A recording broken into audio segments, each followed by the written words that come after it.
Hello, Natchies! It's me, your Mima. Ang crafty witch. At chika ang main dish. So, kamusta? Alam niyo ba, ito nga, di ba, uminom tayo ng kape. And while umiinom ako ng kape, I just realized na yung energy ko today is iba.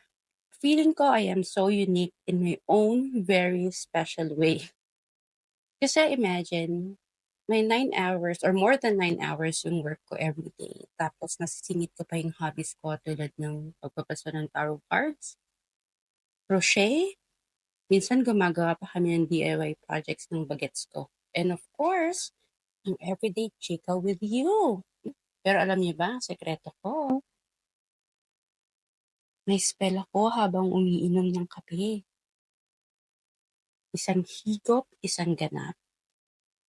Walang sablay, walang hirap. Ikaw, paano ka nagiging unique at paano pinapaandar ng kape ang araw mo? I-share mo na, dali, baka ikaw ang isa sa manalo. Hindi to kulang. Chika lang. Bye!